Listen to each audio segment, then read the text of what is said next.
Moin, this is World War II in LEGO, I'm Erwin, and welcome to Building North Africa in Micro Brick Battle, Episode 2. In last episode, last week, we focused on more or less putting together and preparing for the entire mock, so I built my shelves back up again, so I have all my bins for sorted LEGO parts and all that stuff, so I have easy access to build the mock. I also took apart the base plate really quickly for the mock, and I more or less rebuilt it up again, just cleaning up bricks and pieces off of it, so it's actually prepared for the mock. And also, I was planning to go get a table, but more or less what happened was that we couldn't. And so right now this week, I'm currently focusing on getting a table, but that's just going to be behind the scenes. Now for this episode, what I'm going to be focusing on is focusing on planning for the entire mock. So I'm going to be showing you guys what I want to have in a mock, how do I want the entire mock to look like on a layout and all that different stuff, so that I actually have a plan on what I need to build and what I need to do, instead of just freehanding it, because that's not fun just to freehand it and not know what you're doing, because then I end up ordering more parts than I really want to. So that's all that's going to be happening in this episode. So without much further ado, I suggest that you probably go to the table and look at what I'm planning to have happen. So really quickly, I think I need to go through a list of what I need to have for the actual mock. What vehicles do I want to put in there and all that different stuff. So number one, I do not want to have artillery. That is a big no-no. That's going to take up a lot of space, all that stuff. Also, I was planning to originally have houses, but after looking at basically the size of the entire thing, the mock and all that different stuff, base plates, I don't think houses are going to be able to fit. So houses is a no-no, artillery is a no-no. Now what we also want to have is we want to have at least 10 tanks in total, and maybe an upper limit of 12, because otherwise it's probably going to get crowded. And if I determine that it's going to be still too much, then yeah. Also, I want to have equal sides, so axis is equal to allied vehicles. So I want to have those two have equal numbers. So if I have 5 Axis tanks, then I want to have 5 allied tanks.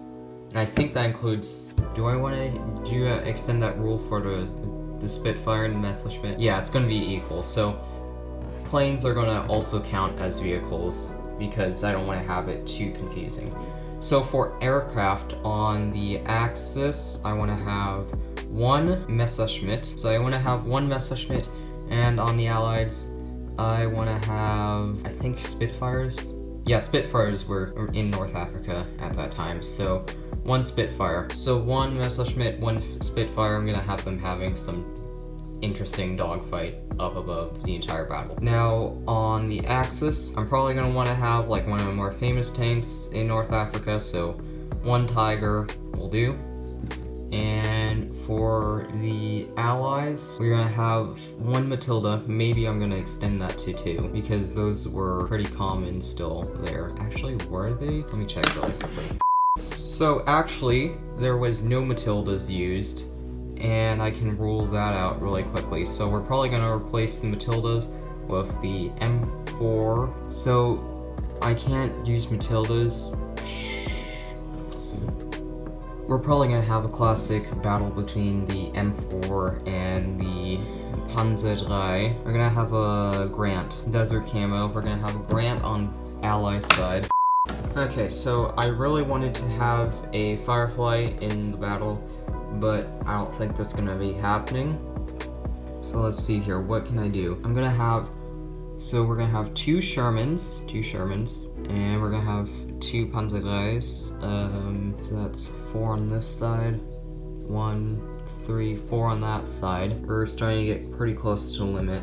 We have 2 vehicles that can be used on each side. We're gonna put in 1 Carro Veloce,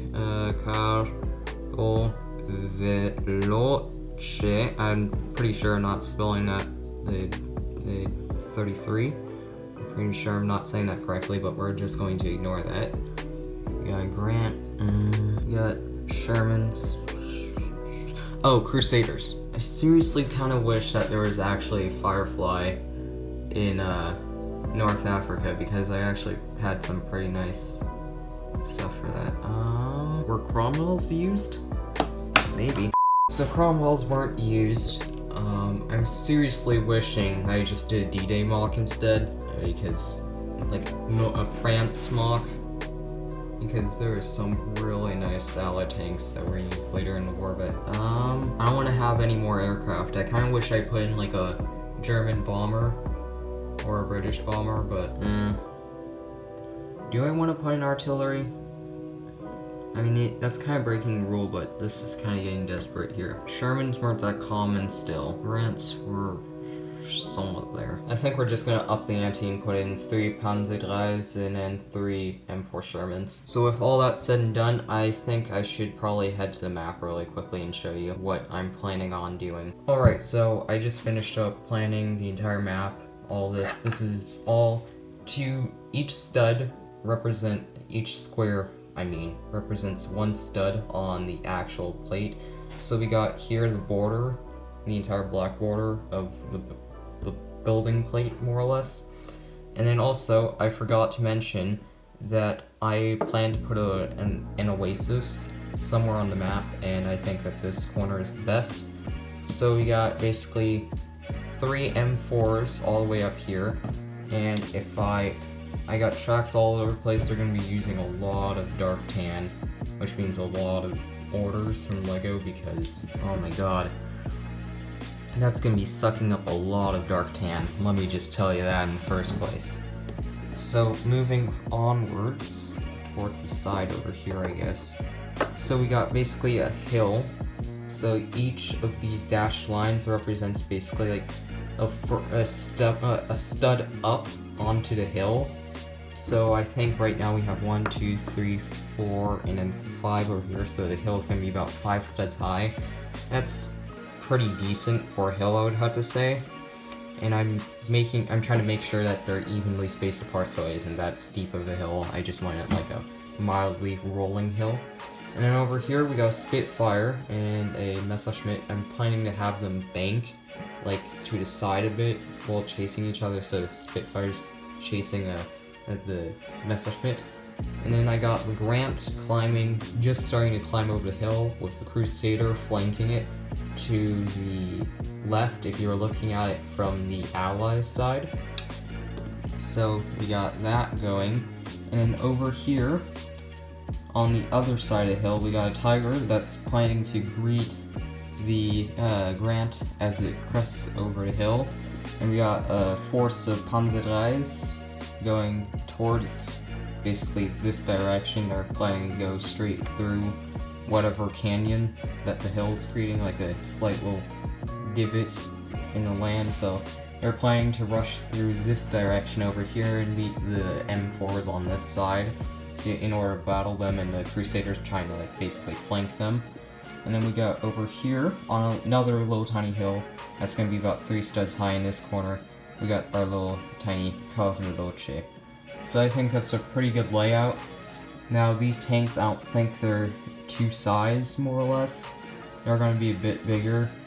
I'm hoping that it should work out like this and they shouldn't be bigger, and all of a sudden the entire map is going to be a bit more crowded, but I think that should work out just fine. So I think with that being said, I should probably wrap up this video really quickly. So I think that's more or less going to be a wrap for this episode. Thank you for watching. Stay tuned more or less for the entire build series. This is going to take a bit. It's probably about 2 months or so. Though now that I'm seeing all the dark tan pieces I'm going to have to order, I think it's going to take a bit longer, but it's going to be well worth it. It's going to help me practice my technique, mock building, all that different stuff. I got different techniques I gotta work on, like hill work, and also I gotta work on basically vegetation with the oasis and all that different fun stuff. That's gonna be a really fun mock. I can't wait to start building it next week. Thank you for watching, and as always, keep on building.